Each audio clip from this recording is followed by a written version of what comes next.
안녕하세요. 돈을 공부하는 남자 수페TV의 수페입니다. 요즘 제가 ETF를 하나씩 분석하고 있죠. 지금까지 5가지 말씀드렸는데요.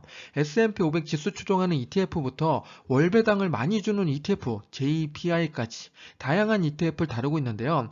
이번에 다룰 ETF는 SOXX 반도체 ETF입니다. 반도체가 요즘에 많이 내려와 있는데 과연 투자 타이밍인지 그리고 어떻게 투자하면 좋을지 하나씩 파헤쳐 보겠습니다. SOXX를 가지고 5가지 질문을 던지고 그에 대해서 답을 찾아가면서 완벽하게 분석해 보겠습니다. 첫 번째는 반도체 ETF가 상당히 많죠. 그 중에서 SOXX가 최선인지 살펴볼 거고요. 두 번째는 반도체 주가가 많이 떨어졌는데 지금 투자 타이밍인지 혹은 미래 전망이 어떤지 파헤쳐 보겠습니다. 세 번째는 SOXX랑 플러스로 QQQ를 함께 투자한다면 중복되는 기업은 무엇이고 그리고 얼마나 비중 차이가 나는지 보겠습니다. 네 번째는 SOXX, 요놈도 배당을 줍니다. 얼마나 배당을 주고 과거보다 배당이 얼마나 성장했는지 배당 성장률까지 체크해 보겠습니다. 마지막 5번째는 우리가 SOXX, 이게 반도체 ETF라고 해서 반도체 기업들을 모두 다 투자하는 건데 이런 거 말고 나는 기업에 직접 투자하고 싶다 하시는 분들은 제가 뽑은 2개 기업 한번 눈여겨보시기 바랍니다. 직접 투자한다면 어디에 투자하는지 맨 뒤에서 보겠습니다. 시작 전에 이런 영상을 계속 받아보고 싶으시다면 구독과 좋아요 그리고 따뜻한 공유 부탁드립니다. 여러분의 관심이 저를 행복하게 합니다. 감사합니다.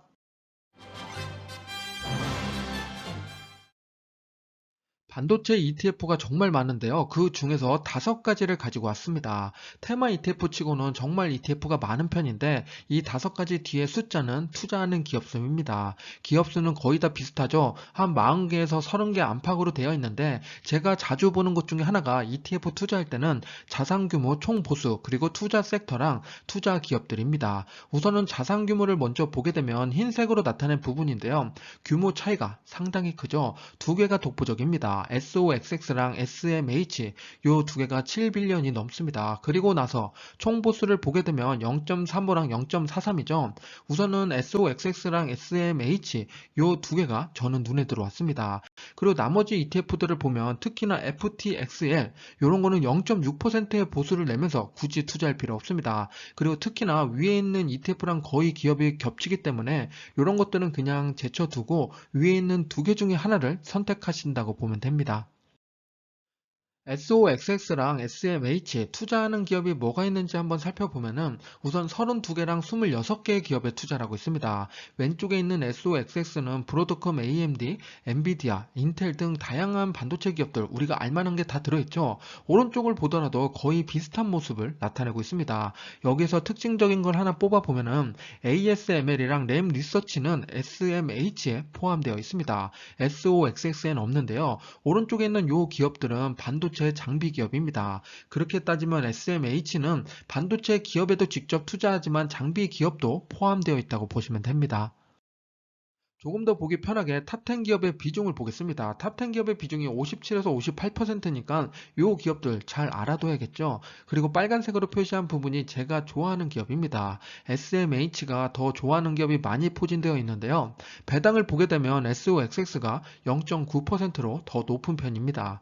그리고 우리가 투자할 때는 내가 좋아하는 기업, 그리고 실적이 괜찮은 기업이 많이 포진되어 있는지를 체크해 봐야 되고, 특히나 배당은 더 주는지 요거까지 살펴봐야 됩니다. 그리고 SMH는 26개의 기업에 투자하고 SOXX는 32개 기업이죠. 기업 차이도 상당히 나니까 나는 조금 더 선택과 집중을 하고 싶다 하시는 분들은 SMH가 더 괜찮고 아니다 난 좀 더 넓은 많은 기업에 투자하고 싶다 하시는 분들은 SOXX를 선택하시면 됩니다. 첫 번째 질문이 SOXX 이게 최선인가였죠? 자산 규모랑 총 보수를 보면 SMH랑 SOXX 투탑으로 2개가 괜찮습니다. 그리고 추가로 더 들어가면은 여기에 투자하는 기업 수랑 그리고 투자하는 방향을 살펴봐야 되는데요. SOXX가 32개 기업, SMH가 26개 기업, 한 20% 차이가 나죠. 그래서 나는 선택과 집중을 하고 싶다 하시는 분들은 SMH, 그러면 26개의 기업을 잘 살펴봐야겠죠. 그리고 나는 반도체 전반에 투자하고 싶다 하시는 분들은 SOXX를 선택하시면 됩니다. 최근 반도체 관련된 기사를 찾아보면 좋은 기사가 하나도 없죠. 미국 반도체 지수는 폭락이 왔고 삼성전자랑 SK 하이닉스도 좋지 못한 모습입니다. 심지어 엔비디아를 보면은 주가가 반토막이 났다고 최근에 기사가 나오기도 했죠. AMD도 좋지 못한 상황입니다. 이럼에도 불구하고 반도체 미래 전망이 좋은지 지금부터 보겠습니다. 반도체는 미래의 쌀이라고 불릴 정도로 수요가 계속 증가하고 있는데요. 우리가 그전에는 핸드폰을 썼다가 스마트폰을 쓰게 됐고, 그리고 가솔린 차를 타다가 전기차, 자율주행차로 넘어가고 있는 상태죠. 이런 식으로 넘어가면 반도체 수요는 더 기하급수로 증가할 수밖에 없습니다. 그렇다 보니까 규모를 보더라도 시장은 계속 커질 수밖에 없는데요.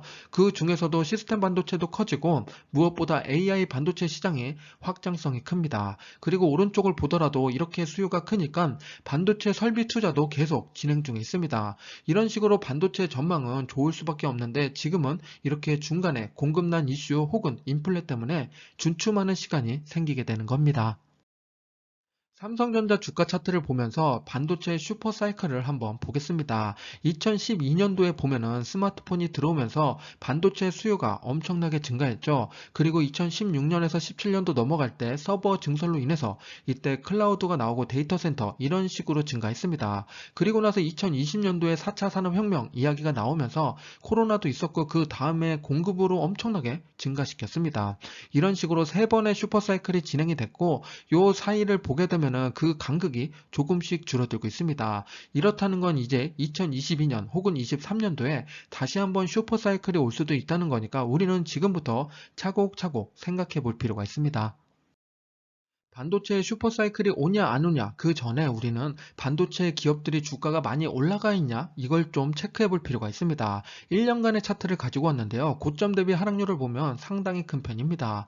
그나마 삼성전자가 방어를 잘해주는 편인데요. 18% 정도 하락이 나왔고 TSMC는 33%, 인텔은 23%입니다.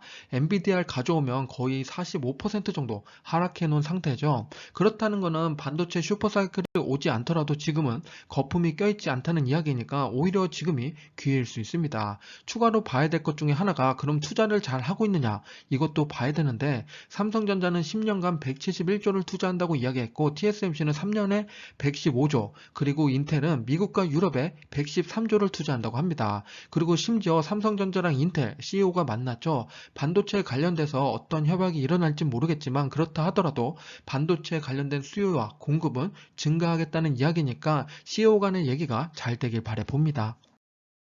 두 번째 질문은 반도체 지금 투자해도 되느냐 요거였죠. 우선은 반도체 하락률이 상당히 높기 때문에 거품이 껴있는 건 아니었고 저평가 수준이라고 보시면 됩니다. 반대로 배당 관련된 기업들의 P가 높은 상태죠. 그렇다는 건 성장도를 지금부터 바라봐야 된다는 겁니다. 그렇다고 지금 당장 들어가자는 얘기는 아니고요. 당연히 경기 침체가 올 수가 있고 금리 인상을 꾸준히 할 수가 있으니까 인플레가 어떻게 잡히는지를 체크해 볼 필요가 있습니다. 투자를 한다면 지금부터 차곡차곡 2년, 3년 좀 넓은 마음으로 기다려보는 것도 좋은 방법 중에 하나입니다.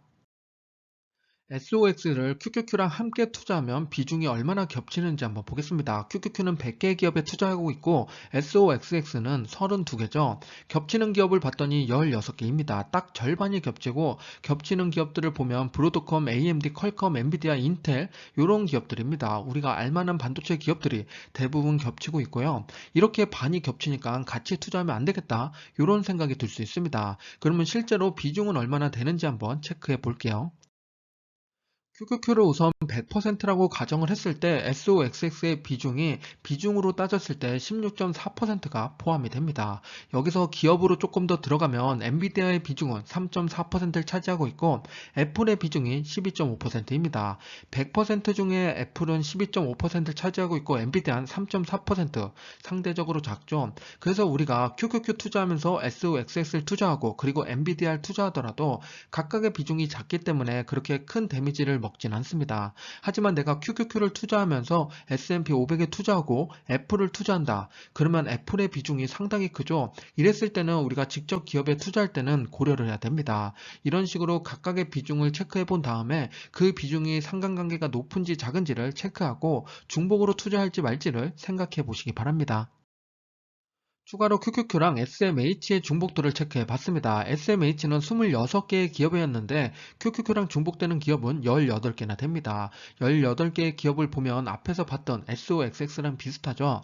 여기까지 보고 나니까 더 궁금해지는 게 그러면 SOXX랑 SMH 요 두 개의 중복도는 얼마나 되느냐 요거죠. 바로 뒤에서 보겠습니다. SOXX랑 SMH 둘 다 반도체 기업에 투자하니까 당연히 중복도가 높을 수밖에 없습니다. 그래서 이 두 개는 같이 투자할 필요는 없고요. 둘 중에 하나를 선택하시면 됩니다. 중복되는 기업 수를 봤더니 24개나 중복이 일어납니다. SMH 입장에서는 두 개 빼고 중복이 모두 다 일어나고 있는 거니까 중복되지 않는 기업들을 보면 내가 어디에 투자할지 눈에 들어오시죠? 각각의 기업들을 보고 내가 투자할 기업을 ETF를 선택해 보시기 바랍니다. 여기서 잠깐 염려가 돼서 한 가지 말씀드리고 싶은 게 있는데요. 내 계좌를 봤더니 QQQ랑 SOXX, ASML, 엔비디아, AMD 이런 거만 다 담아놨다 하시는 분들은 성장주에 100% 투자하고 있는 겁니다. 요즘 같은 시기에 이렇게 투자하면 정말 힘든데요. 그래서 우리는 포트폴리오를 꼭 만드셔야 됩니다. 이거 플러스 알파로 배당 ETF인 SCHD라든지 혹은 나는 리츠 기업에 더 투자하고 싶다 하시는 분들은 VNQ 그리고 채권 원자재도 있죠. 채권 같은 경우는 TLT가 있고 원자재는 금이 있습니다. IAU가 있는데요. 이런 것들을 중복해서 투자하면서 포트폴리오를 다각화하시기 바랍니다. 분산 투자만이 장기 투자의 힘이 원동력이 되니까 꼭 포트폴리오를 만들어 보시기 바랍니다. 세 번째 질문이 SOXX랑 QQQ를 함께 투자해도 되느냐 요거였죠. 중복도를 체크했더니 우선 32개 기업 중에 16개의 기업이 중복됐지만 중복 비중은 16.4%밖에 되지 않습니다. 그래서 함께 투자해도 괜찮고요. QQQ랑 NVDR 투자하면 3.4%, SOXX랑 NVDR 투자하면 6.7%가 겹치게 됩니다. 비중이 크지 않죠. 이런 식으로 중복 투자하는 건 상관이 없습니다. 하지만 전체 계좌가 성장주에 포커스 맞춰져 있으면 안 되니까 성장 배당 채권 원자재 꼭 분산 투자하시기 바랍니다. SOXX도 배당을 주고 있는데요. 2007년도부터 지금까지의 배당입니다. 한 주당 배당금이 얼마인지 나타내고 있는 막대기인데요. 지금 보면 배당금이 한 번씩 꺾였던 경우가 있죠. 2007년부터 지금까지 4번의 배당 컷이 있었습니다. 그만큼 배당이 오르락 내리락 한다는 이야기죠. 하지만 평균 배당 성장률을 봤더니 35%, 꽤 높은 성장률을 나타내고 있습니다. 하지만 배당률이 1.17%밖에 평균이 나오지 않으니까 배당주로서는 매력이 낮은 편입니다. 하지만 성장하면서 배당도 함께 가져가는 아주 매력적인 ETF 중에 하나입니다. 1억을 SOXX에 투자했을 때 배당을 얼마나 받는지 월배당 기준으로 계산했습니다. 배당 소득세 15%까지 계산한 거니까 실제로 계좌에 꽂히는 돈이라고 보시면 됩니다. 원래 분기배당인데 보기 편하게 월배당으로 나타냈는데요. 2012년도에는 10만원씩 받게 되고 그리고 가장 많이 받았던 해를 보면 2014년입니다. 배당률이 1.7%나 됐는데 12만원씩 받게 됩니다. 그런데 오른쪽으로 오면 배당률이 상당히 낮죠. 2021년 4만 5천원을 받게 됩니다. 과거에는 12만원 받았는데 지금 4만원 0.6%밖에 배당률이 되지 않습니다. 이 말은 지금부터 꾸준히 배당이 올라갔지만 그거보다 더 높게 주가 상승이 있었다는 이야기죠. 그래서 현재 배당이 상대적으로 내려와 있는 상태입니다. 평균적으로 얘기하면은 월 8만 7천원 정도 배당을 받고 있습니다. 반도체 ETF는 누가 뭐래도 성장주라고 얘기할 수 있는데요. 그 안에 숨은 고수, 배당주가 있습니다. 바로 브로드컴인데요. 저는 이걸 계산하면서 정말 맞나? 눈을 몇 번 씻고 여러 번 계산을 했습니다. 2012년도에 내가 1억을 투자했다면 그때 1.8%의 배당이 나왔고 월 13만원씩 받았습니다. 그런데 2021년 됐더니 310만원씩 월 배당을 받게 됩니다. 44%의 배당을 받게 되는데요. 이게 정말 맞나? 눈 씻고 제가 시킹 알파까지 추가로 살펴봤는데 정말 맞습니다. 한 주당 배당을 보면 2012년도에 한 주당 0.61달러였는데 2021년도에 14.9달러 줍니다. 배당 성장률이 자그마치 2343%의 상승을 했다는 겁니다. 나는 배당 성장률에 투자해야겠다. 그런 기업을 찾고 계셨다면 브로드컵 눈여겨보실 필요가 있습니다. 추가로 배당 캘린더를 가지고 왔는데요. 6월에는 반도체 기업들이 꽤 포진되어 있습니다.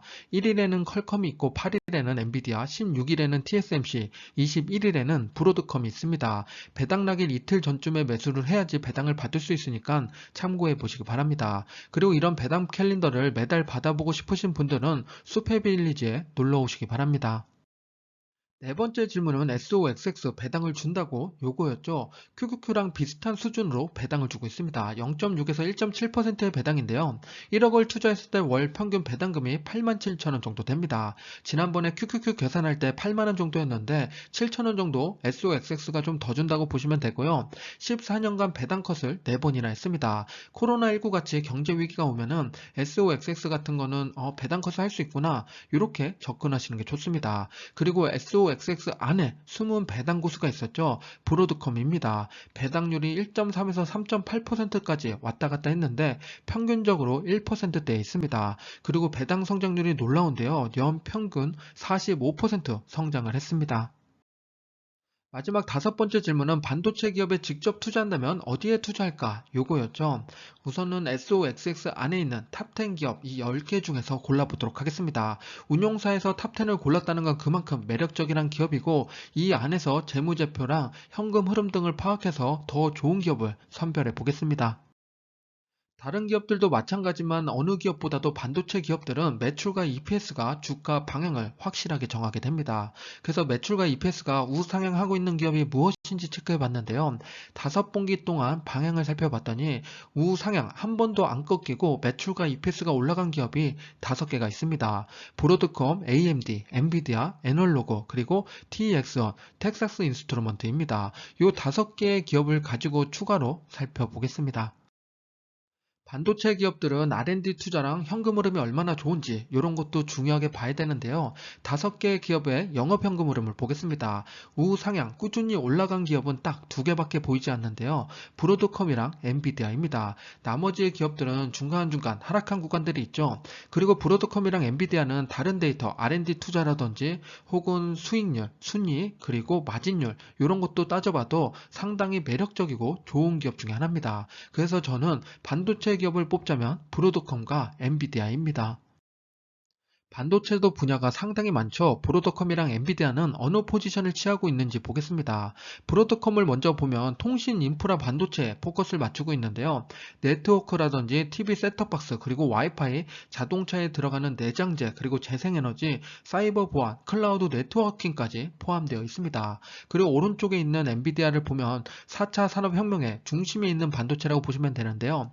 게임을 중심으로 우선 확장해 왔고 거기에 매출을 더 더해서 데이터 센터, 인공지능, 자율주행 칩, 그리고 고성능 컴퓨터, 메타버스 툴까지 만들어냈습니다. 그래서 미래지향적인 걸로 따지면 엔비디아가 더 매력적이고 과거부터 차곡차곡 매출을 쌓아 올린 기업으로 보면 브로드컴이 더 매력적으로 보입니다. 직접 반도체 기업에 투자한다면 결론을 내려보면 우선 매출과 EPS 순에서는 5가지 기업을 골랐죠. 이 중에서 안정적인 현금 흐름까지 더해지고 나니까 브로드컴이랑 엔비디아가 매력적이었습니다.